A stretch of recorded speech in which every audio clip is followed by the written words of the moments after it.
بسم الله الرحمن الرحيم، والصلاة والسلام على أشرف المرسلين. السلام عليكم ورحمة الله. نتطرق اليوم إن شاء الله تعالى إلى فرض أول لثلاثي الأول لمستوى السنة الأولى ثانوي. النموذج الأول، التمرين الأول: هل العدد A يساوي 330 قسمة 396 عشري مع التالي؟ هل العدد B يساوي 323 أولي مع التالي؟ اكتب على أبسط شكل ممكن العبارة سي 2 جذر 112 ناقص 3 جذر 175 زائد جذر 343. اختزل وعين أصغر مجموعة ينتمي إليها العدد دي دون استعمال الحاسبة. العدد دي يساوي ناقص 9 مكعب ضرب ناقص 12 أس 4 ضرب 10 أس ناقص 2 ضرب قسمة 15 قوة ناقص 2 في 18 قوة 2. التمرين الثاني: المطلوب حل الكل من العددين A و B إلى جذور عوامل أولية، علما أن A يساوي 396 و B 735. أوجد ال PGCD ل A و B وال PPCM ل A و B. القاسم المشترك والمضاعف المشترك. اكتب B على A على شكل كسر غير قابل للاختزال. بسط الكتابة، يعني استعادة بالأسئلة السابقة. اكتب B على A على شكل كسر غير قابل للاختزال، ثم بسط الكتابة. هذا هو المقصود. السؤال الخامس مستقل عن بقية الأسئلة السابقة. أثبت صحة مساواة 33 في 333 مربع زائد 44 في 444 مربع يساوي 55 في 555 مربع بدون استعمال الآلة الحاسبة. سي بون. الحل: المدة ساعة، التنقيط على 20 نقطة. الحل: التمرين الأول: هل العدد A عدد عشري مع التالي؟ مقصود هنا دون استعمال الآلة الحاسبة، بمعنى يجب تحليل أولا 330 ثم 396 وبعدها نختزل، ومن بعدها نركز على المقام. إذا احتوى المقام على قوى 2 أو 5 أو 10 نقول أنه عشري، خلاف هذا فهو ليس عشري. إذن تحليل 330 و 396 إلى جذور عوامل أولية واختزال الكسر، وبعدها نقرر. ها يا جماعة التحليل: 330 قسمة 2 165. مجموع الأرقام يقبل القسمة على 3، إذن نقسم على 3 55 قسمة 5 فيها 11 قسمة 11 النتيجة 1. إذن 330 يساوي ماذا؟ 2 ضرب 3 ضرب 5 ضرب 11. أوكي. 396 996 قسمة 2 198 قسمة 2 99 قسمة 3 تقسيم 3 33 تقسيم 3 فيها 11 قسمة 11 النتيجة 1. إذن 396 يساوي ماذا؟ 2 مربع 2 مربع في 3 مربع في 11.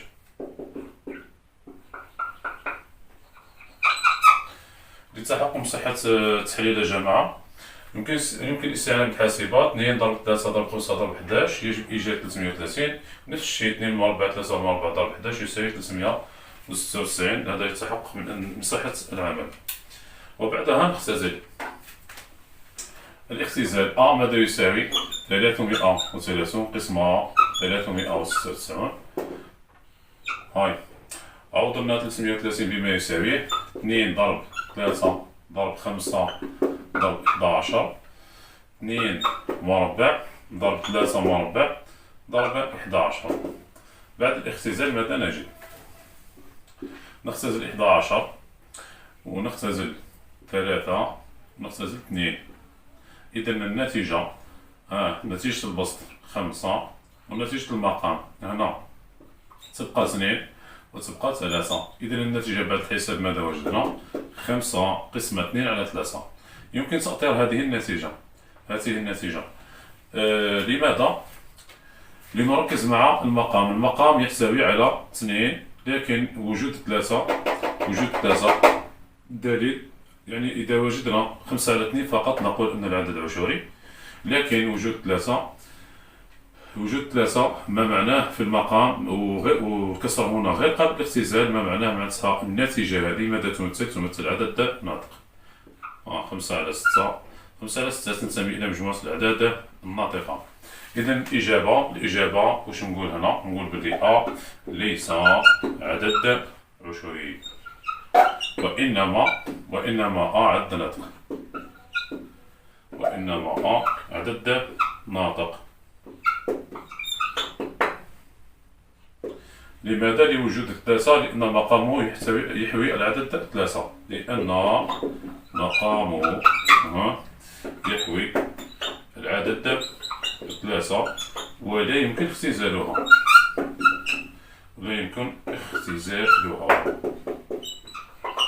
صحيح، سي اوكي. السؤال الثاني، لا قبل هذا تحقق جماعة كنا فنبدأ الإجابة الصحيحة والخاطئة في الفرض. الطرق هذو تعلمناهم في الفيديوهات السابقة. هنا يمكنك استعمال للتحقق فقط. يمكنك كتابة 396 ABC الصغير الكبير، ABC مباشرة 330 عفوا 330 ABC. كان نمسى ABC في الحاسبة 396 تجد النتيجة مباشرة، تجد 5 على 6. شوف هنا 330 ABC 396 تساوي 5 على 6. تجد 5 على 6. ما معناه؟ معناتها عملك صحيح. كنت تقارن النتيجة هذه مع هذه، هي بعد معناتها العمل تاعك هنا صحيح. سي بون. هذا السؤال الثاني. السؤال الثاني واش قال لنا؟ هل العدد 323 عدد أولي؟ هل هو أولي؟ اختبار أولي تعدى جماعة درنا عليها فيديو وتعرفنا على الطريقة. السؤال الثاني، هل العدد ب 323 أولي؟ مع التعليل. الاختبار الأولي تعدى جماعة يجب استعمال جدول. أحسن طريقة هي هذه.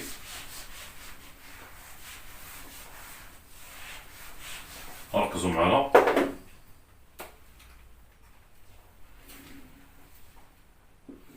هنا واش نكتب؟ قواسم أولية.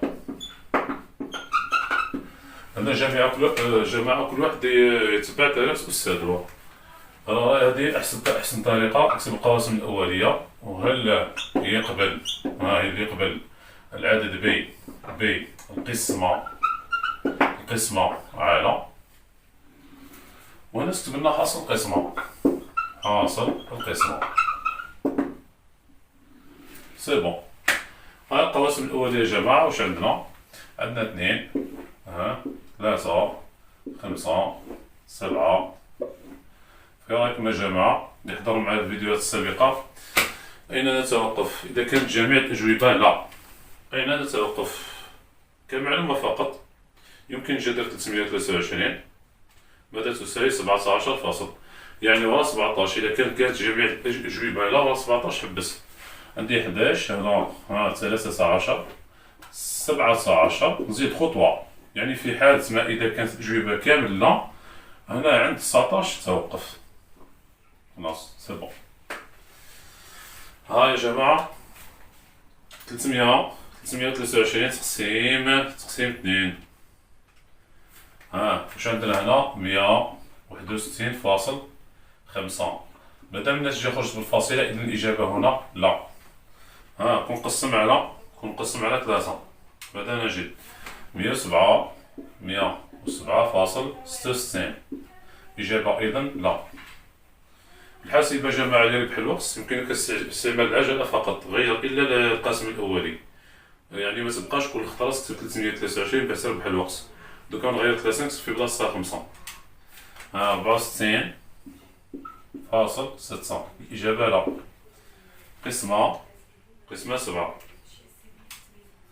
46.14. إجابة لا.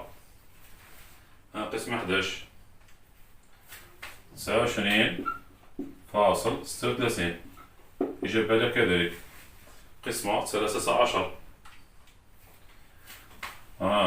إجابة لا. 24.84. قسمة 17. إجابة نعم. كي تلقاو الإجابة نعم هنا الحاصل 19 ما كانش يعني فاصلة، مثلا الإجابة نعم توقف. إجابة نعم هنا يجب التوقف. مادام لقينا حنا الإجابة نعم في الجدول تسمى الإجابة تاعنا هذا السؤال نقولو ديما لا. إذا كان الجدول قال لنا نعم حنا نقولو لا، تسمى العد هذا لا ليس أولي. إذن بي ليس أولي. علاه؟ لأنه يقبل أكثر من قاسمين. علاه؟ لأن بي لأن 323 تساوي ماذا؟ ما تساويش يعني 323 في نفسها، تساوي 19 ضرب 17. 17 ضرب 19. على هذه قلنا ليس أولي. هنا كفهم جيد. كفهم جيد. الأعداد الأولية تكسب على الشكل. دي اي عد أولي. مثلا 11. 11 واش تساوي 11 في 1. كنقولو 17 عدد أولي يساوي 17 في 1، معناتها عنده قاسمين فقط. في حين هنا 323 أو ما تكتبش 323 في 1 أو تكتب بدالة رقمين آخرين، معناتها 17 و 19، يعني هنا عنده أكثر من قاسمين. هذه هي. على هذه قلنا الإجابة لا. ثم باختصار يا جماعة، إذا كان في الجدول قلنا نعم أنت إجابتك تكون لا، ولو كان الجدول قال لا أنت قول نعم. ديما قول العكس، واش قال الجدول والسلام. انتهى. الأمر هذا شرحناه من قبل. سي بون. السؤال الثالث كتابة الساعة على أبسط شكل ممكن. تبسيط العدد سي. تبسيط العدد سي بدون استعمال الآلة الحاسبة. إذن سي واش يساوي لنا؟ 2 جذر 112 ناقص 3 جذر 175 ومن بعد زائد جذر 343. إذن هنا يجب تحليل. نحلل أولا. تحليل 112 و 175 و 343. هاي نخدمو التحليل تاعنا. هاي 112 استعانة بالحاسبة التحليل. هاي 112 تقسيم 2 56 تقسيم 2 28 تقسيم 2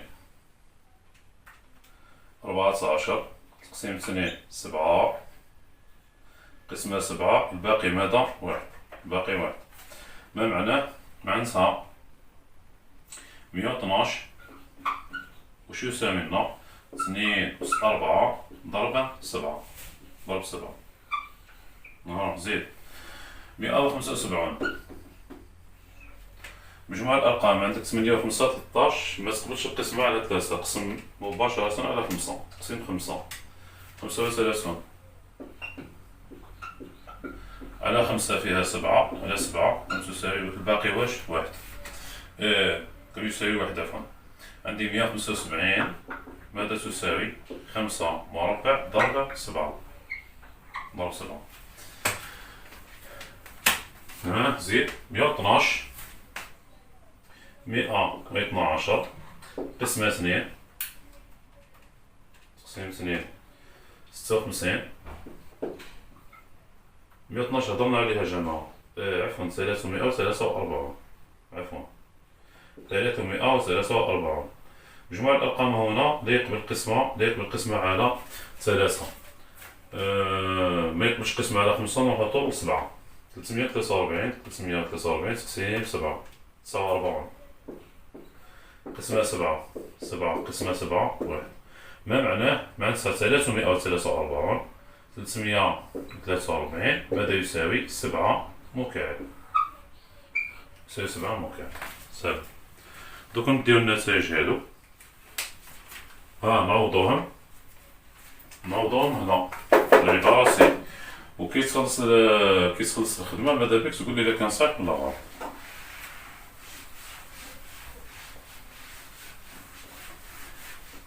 بقى مركز.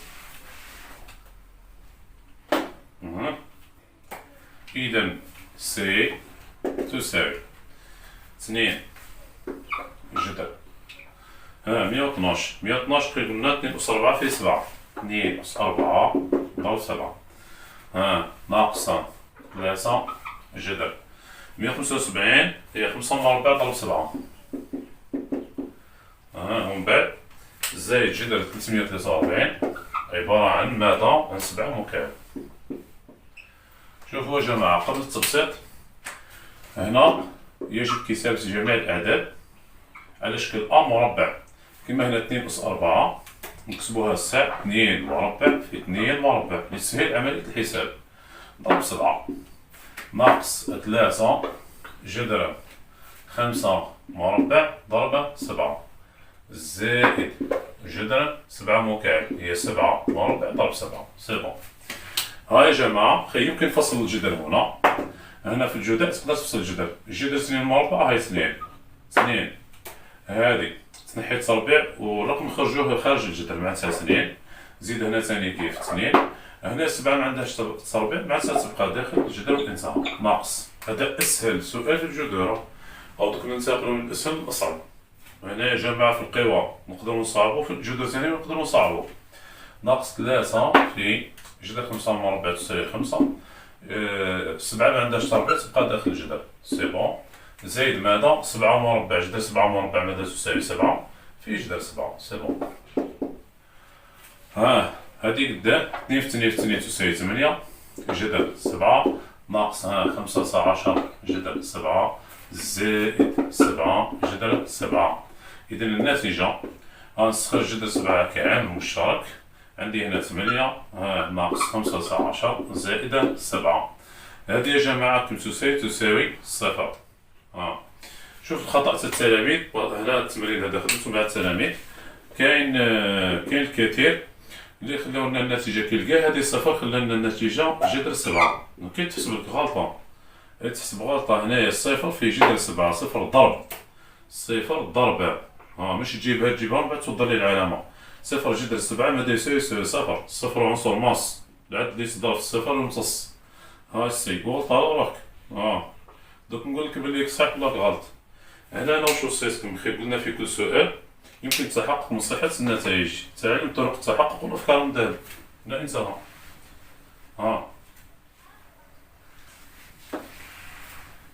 نتحققوا من الخدمة تاعنا صحيحة أم خاطئة. هذه التحقق كاين معلومة اللي كبر ما تكتبهاش تاع الورقة. تحقق يمكنك الاستعانة بالحاسبة. في التحقق العملية اللي نبداو لنا عندنا 2 جذر 112 ومن بعد ناقص 3 جذر بالحاسبة 175 زائد جذر 343. اضغط تساوي تحصل على 0. تحصل على 0 ما معناه بحث عملك صحيح. غلط على راك. المهم لازم تصفيق الخطأ تاعك وصلحه وانتهى. سير. يا جماعة ننتقل دركا للسؤال الأخير هو التبسيط. تا العدد دي شفنا أمثلة كيما هادو. هنا تاني حذاري من استعمال الحاسبة، استعمل القبض في قوانين القوى. ركز معايا. القوى جماعة ثاني راح نشوف نماذج أخرى لفروض. هو صعب، نبداو بالسهل ونروحو للصعيب. صح، مع سالفة القوى والجذور لازمك تكثر من الأمثلة باش تتعلم، سينو راح تبقى ضعيف. دي تبسيط العنوان، الرقم 4 تبسيط العدد دي. ركز. دي تساوي ناقص 9 مكعب في ناقص 12 ناقص 4 في 10 قوة ناقص 2 على 15 قوة ناقص 2 في 18 مربع. أول سؤال يا جماعة، أول سؤال، هل الإشارة ناقص تبقى أم تزول؟ هنا عندنا قاعدة كيعود الأس، شوف معايا، هنا كيعود الأس زوجي معناتها تحذف، وكيعود الأس فردي معناتها تبقى. تاخدم الفكرة هذه. هاي كيما هنا، شوف معايا، هنا الأس تاعنا، هذا الأس تاعنا واش بيه؟ فردي. هذا مادام فردي واش نقول؟ الإشارة ناقص هنا تبقى، خي هنا هذه تبقى. بالنسبة لهذا الأس خي زوجي، الإشارة هذه تزول. معناتها الإشارة نهضر هنا، منهضرش على تاع الأس، نهضر على تاع الأساس. هنا عندي ناقص 12 أس 4، الإشارة تزول هنا تبقى. معناتها دي هنا من إشارة سالبة، دي من إشارة سالبة. سبب إذا دي تساوي ناقص، دوكا الناقص هذه تبقى تتبع فينا. ها هاي فهمنا. هنا عندي 9 مكعب ضرب 12 أس 4 ضرب 10 قوة ناقص 2 قسمة 15 قوة ناقص 2 18 مربع. سبب هذه أول خطوة. ثاني خطوة أو يجب تحليل، هنايا تحليل الأعداد 9 12 10 15 18 إلى جداء عوامل أولية بلا داعي لاستعمال العمود. علاه؟ لأن الأرقام هنا صغيرة. 9 معناتها هاد كل أساس كتبو على شكل جداء عوامل أولية. هاي عندنا هنا الخطوط العريضة، هاي قوس أس 4 قوس مكعب قوس أس 4 في قوس أس ناقص 2 ومن بعد قسمة هكا باش مصغرتش، قوس أس ناقص 2 في قوس أس 2. هاي 9 عبارة عن 3 مربع. هاك بدل ما كتبت هكا القوس باش ما تنساليش التكعيب تاعي هذا. هنا تبدلنا الكتابة تا 9 بصح التكعيب يبقى يظهر. 12 نكتبوها هي 4 في 3، 4 هي 2 مربع في 3، 4 هي 2 مربع ضرب 3 تخرج 12.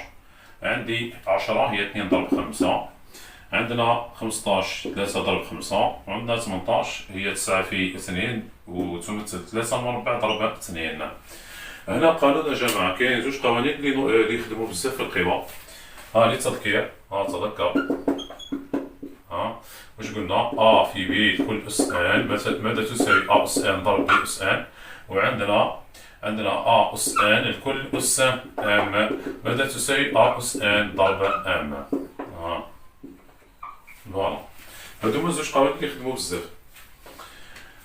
هاي وزع ما تنساش الناقص، وما تخدمناش بالحاسبة. هادي واش عندي؟ 3 مربع لكل مكعب في القانون هذا، معناتها ماذا تساوي 3 أس 6. هنا كل واحد ديت 4 تاعو، 2 مربع كل أس 4 تولي 2 أس 8 في 3 أس 4 في 2 أس ناقص 2 في 5 أس ناقص 2.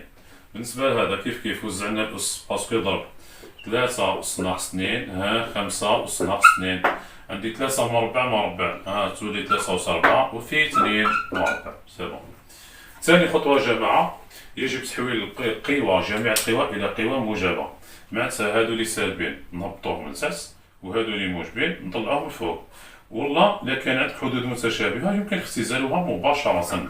كيما هنا باه نقصو على روحنا الخدمة، كيما هنا 5 أس ناقص 2 تختزل مع 5 أس ناقص 2. واش ثاني؟ عندنا 3 أس 4 هادي تختزل مع 3 أس 4. داكور؟ سي بون. هاهي كتب لنا النتيجة الجديدة ومن بعد نكمل. نكتبوها هنا، نقدرو نكملو هنا.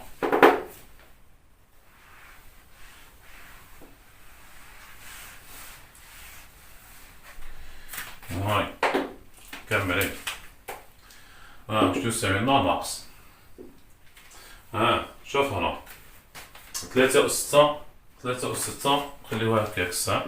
3 أس 6 كيما هنا عندي 2 أس 8، 2 أس 8 مضروبة في 2 أس ناقص 2. يمكن جمع الأسس، يمكن جمع الأسس. هنا ها سنبغيو نزيدوها هنا مع التذكير. قرينا ثاني قانون أ أس إن في أ أس إن، ماذا يساوي أ أس إن زائد إن. هذا ثاني نحتاجوه، سي بون. اجمع الأسس، عندي في هذه 2 أس 8 ناقص ماذا؟ ناقص 2، سي بون. بالنسبة للمقام، المقام عندنا 3 أس ناقص 2 في 2 مربع، في 2 مربع. شوف معايا هذا المقدار هذا راح يولي لنا ماذا؟ راح يولي لنا 600. واش تساوي؟ ناقص 3 أس 6 في 2 أس 6 قسمة 3 أس ناقص 2. هذه بدون ما نمشي كنختصرها باه نسهلها لك الفهم. ها ناقص، هاي واش عندنا دوكا القوة هذه. شوفوا يا جماعة، القوة هذه نطلعوها الفوق، واش تولي؟ تولي 3 أس 6، هذه كي نطلعوها الفوق تولي زائد 2، هكا زائد 2. هنا في 2 أس 6، القوة هذه ثاني نطلعوها الفوق، واش تولي؟ تولي ناقص، تولي ناقص 2. راك خلص، بصح الناقص تبقى ناقصة هذه. هنا واش عندنا؟ تولي 3 أس 8، 3 أس 8 مضروبة في 2 أس 4، في 2 أس 4. نخليو النتيجة هكا. هذا هو التبسيط تاع واش تاع العدد دي. ما هي أصغر مجموعة ينتمي إليها العدد دي؟ هي مجموعة ماذا؟ الأعداد الصحيحة. أصغر مجموعة ينتمي إليها العدد دي هي مجموعة الأعداد الصحيحة، هي زد. سي بون. انتهى التمرين الأول. التمرين الثاني،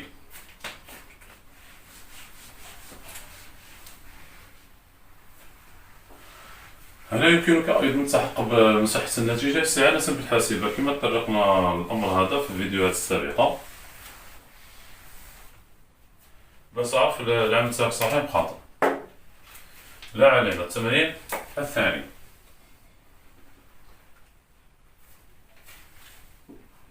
حل التمرين الثاني.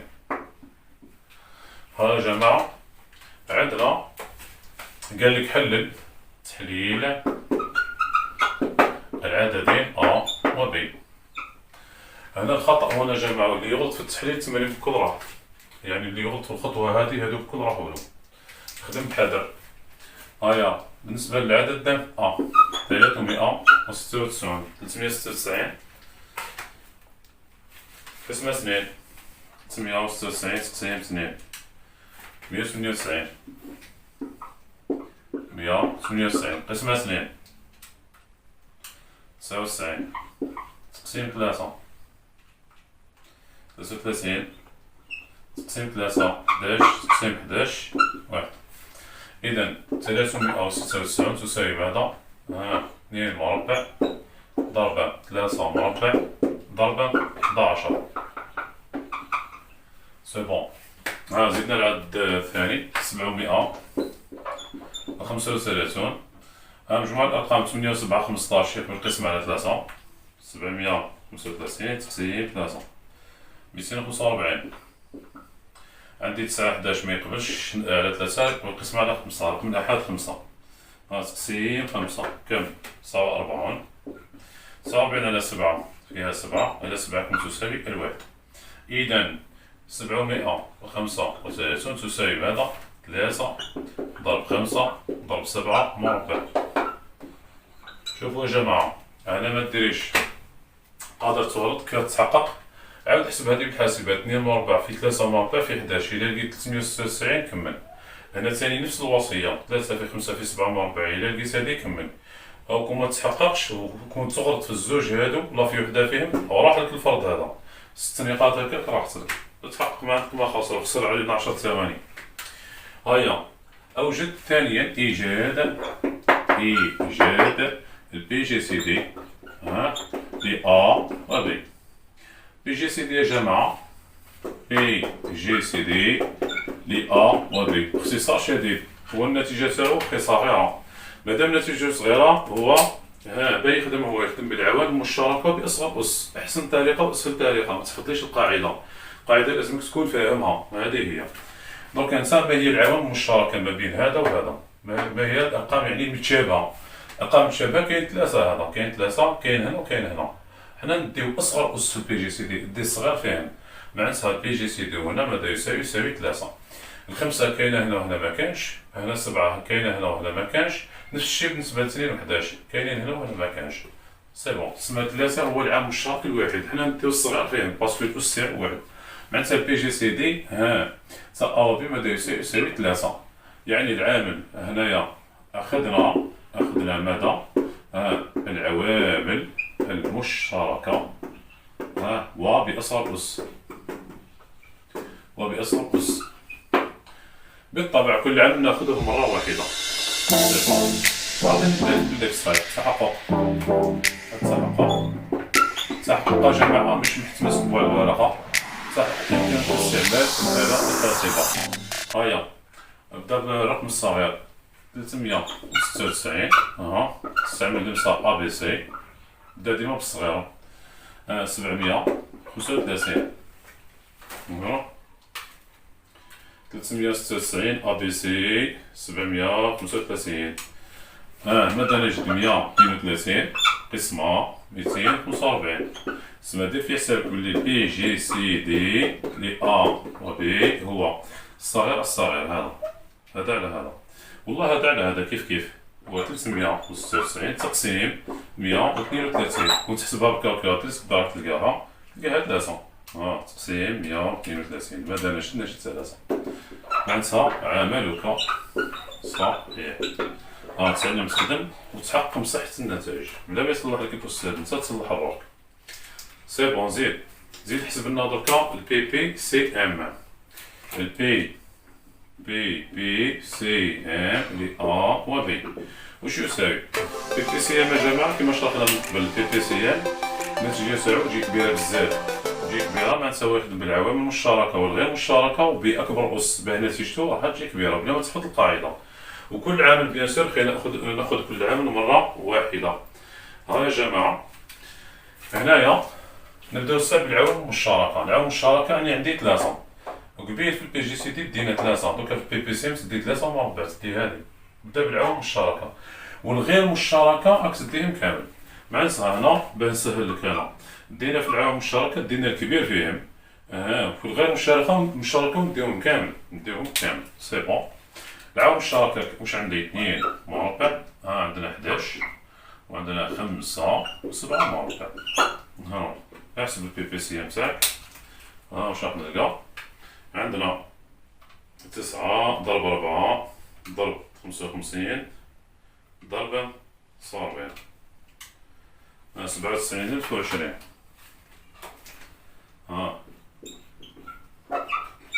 هنا ثاني غلطة أخرى، كنت غلط نقول لك تغلط. هذه الفايدة تاع الأفكار. هاي التحقق والله قولي واش درنا الساعة، معليش باه تراجع. كي حتى لقينا النتيجة هذه ماذا أخذنا؟ أخذنا جداء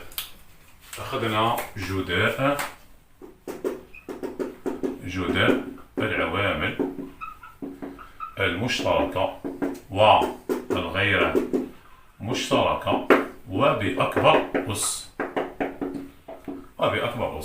سي بون. في العوامل المشتركة يا جماعة تأخذ كل عامل مرة واحدة. معناتها هنايا ماشي نديو 3 مربع نزيدو نديو 3، داكور، نديو أكبر أس. هذه هي. عطينا دليل باللي صحيح. تحقق. نديتكم خير كلام ذهب من قبل لإيجاد بي بي سي ام في ثواني. بي بي سي ام ل أ و بي ماذا يساوي؟ أ في بي على البي جي سي دي. أ في بي جداء العددين البي جي سي دي. جداء العددين اللي بدونا هما عندي 396 مضروبة في ماذا؟ في 735 قسمها على 3. لكان ما لقيتش النتيجة هذيك كتغلط. هاي عندي 396 مضروبة في 735 النتيجة تقسيم 3. 97,020 هي نفس النتيجة. 97,020 ما معناه؟ معناتها عملك صحيح. بعد هذا يطلبوا لنا الاختزال. يقول لك اكتب ب على أ لا على ب، صا ديبون. المهم تركز مع الكتابة اللي يمدولك. ب على أ على شكل كسر غير قابل للاختزال. شوف هنا اختزال ها واش مدو لنا هما ب على أ. ما معناه؟ معناتها استعانة بالنتائج السابقة. ب على أ تساوي ماذا؟ البي تاعنا 735 قسمة ماذا؟ 396. هادي انت باش تختزلها لازم تقسم على بي جي سي دي، معناتها قسم هنا البسط على 3 وهنا على 3. إذا النتيجة بعد الحساب ماذا نجد؟ النتيجة عندنا هي هذه 735 كنت تقسمها على 396 تلقى هذا على هذا، تلقى 245 على 132. 245 تحسبها بالحاسبة على 132. سي بون. زيد قال لك بسط الكتابة، يعني وحد المقامات. توحيد المقامات يا جماعة من بين الأهداف تاع البي بي سي ام هو توحيد المقامات. كون هاد العبارة هادي نمدو لها اسم، نسميوها دي مثلا لا او. هاي او واش تساوي لي؟ تساوي 1 تقسيم 396 ناقص 1 قسمة 735. دوكا انت توحد المقامات استعانة به بالبي بي سي ام. شوف معايا واش تساوي لي. واش تساوي، ركز.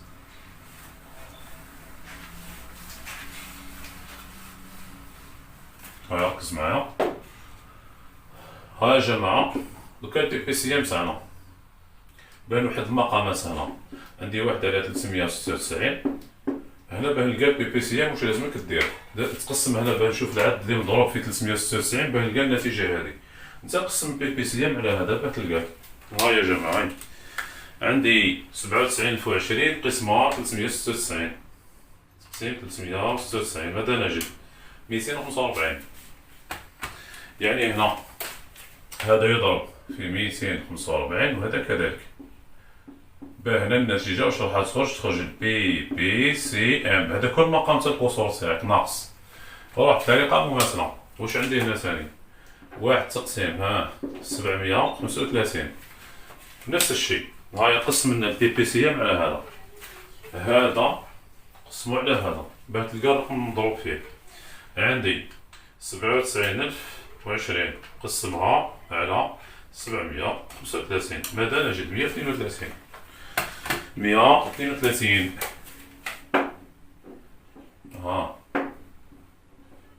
132 سي بون. إذا الناتجة واش تساوي لي؟ مادام عندي نفس المقام هذا ثاني البي بي سي ام، يعني وحدت المقامات استعانة بالبي بي سي ام. هذه الطريقة مقصودة. إذا النتيجة ماذا تساوي؟ 245 ناقصة 132 الكل على 97,020. واش تساوي لي؟ 245 نقص لها 132 ماذا تساوي؟ 113. 113 قسمة 97,020. هذه النتيجة تاع التحقق. فنعرف بلي نصحى بالحاسبة. بالحاسبة هذه الأفكار يا جماعة ثبتوها تعاونكم. 1 تقسيم 396 نقص لها 1 تقسيم 735 نضغط تساوي ثم شيفت ا بي سي. تلقى النتيجة هذه بعد تجد 113 قسمة 97,020. ما معناه؟ معناتها عملك صحيح.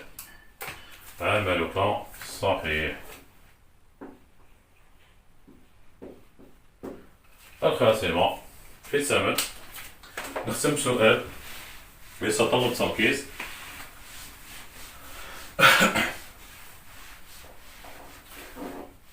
هذا السؤال هذا متعلق يا جماعة بالقوى، صحيح يتطلب تركيز ويتطلب شوية ذكاء. كاين بعض التلاميذ اللي جاوبونا على السؤال هذا، ماشي الكل مي البعض. إثبات صحة المساواة. واش عندنا؟ عندي 3 مذكورة 5 مرات مربع زائد 4 بنسهل لك مذكورة 5 مرات مربع، أثبت أنها تساوي 5 مذكورة 5 مرات مربع باختصار شديد. لإثبات صحة المساواة يا جماعة ننطلق من الطرف الأول إلى الطرف الثاني. هاي 3 مذكورة 5 مرات مربع زائد 4 مذكورة 5 مرات مربع ماذا تساوي؟ الفكرة هنا يا جماعة، الفكرة هنا لازمك توظف انت قوانين القوى. قوانين تاع القوى، قانون تاع القوى اللي قريناه حنا طرقنا القانون هذا أ في ب كل هكا أس ان ماذا يساوي أ أس ان ضرب ب أس ان. خلاص دوكا في ديك القانون هذا تقدر توظفو. معناتها انت هادي كنت قبل هادي حولها إلى جداء، هادي لازم تكتبها جداء وهادي اللي تحت الأسة اكتبها جداء. خلاص خلص كنت فيق لهادي برك خلاص. هاي معناتها 3 مذكورة 5 مرات نقدر نكتبها 3 في الواحد مذكور 5 مرات كل مربع. خير الكتابة هذه هي هذه زائد نفس الشيء 4 مضروبة في الواحد مذكور 5 خطرات كل مربع تساوي عاود رجع. هنا كل واحد يدير التربيع تاعو. ماذا نجد 3 مربع في واحد مذكور 5 خطرات مربع زائد 4 مربع في الواحد مذكور 5 مرات مربع يساوي عاودوا لي. هنا الواحد مذكور 5 مرات مربع كعامل مشترك 3 مربع زائد 4 مربع، استخرجنا هذا المقدار كعامل مشترك تساوي عاود رجع. عندي واحد مذكور 5 مرات مربع في 9 زائد 16 تساوي عاود رجع. واحد مذكور 5 مرات مربع في 25. هاك ما خلصتش، لازم انا في النتيجة نشوف هذه حتى تخرج وحدها كمل. واحد مذكور 5 مرات مربع في 5 مربع. توظف القانون هذا، استخرج تربيع كأس مشترك. إذا هنا واحد مذكور 5 مرات مضروب في 5 كل مربع. النتيجة ماذا تساوي؟ تساوي 5 مذكورة 5 مرات مربع، وهو المطلوب. هذا سؤال متعلق بالقوى. قلت لكم يا جماعة في القوى في الجذور أنا نقدر نصعب. تسمى انت قريت حاجة في الفضل نمد لك حاجة أخرى تطلب ذكاء تطلب تفكير. هذا هو النموذج الأول. انتظروا نموذج أحسن من هذا وأصعب بعض الشيء من النموذج الأول. إلى ذلكم الحين نلتقي الحصة القادمة في أمان الله. والسلام عليكم ورحمة الله.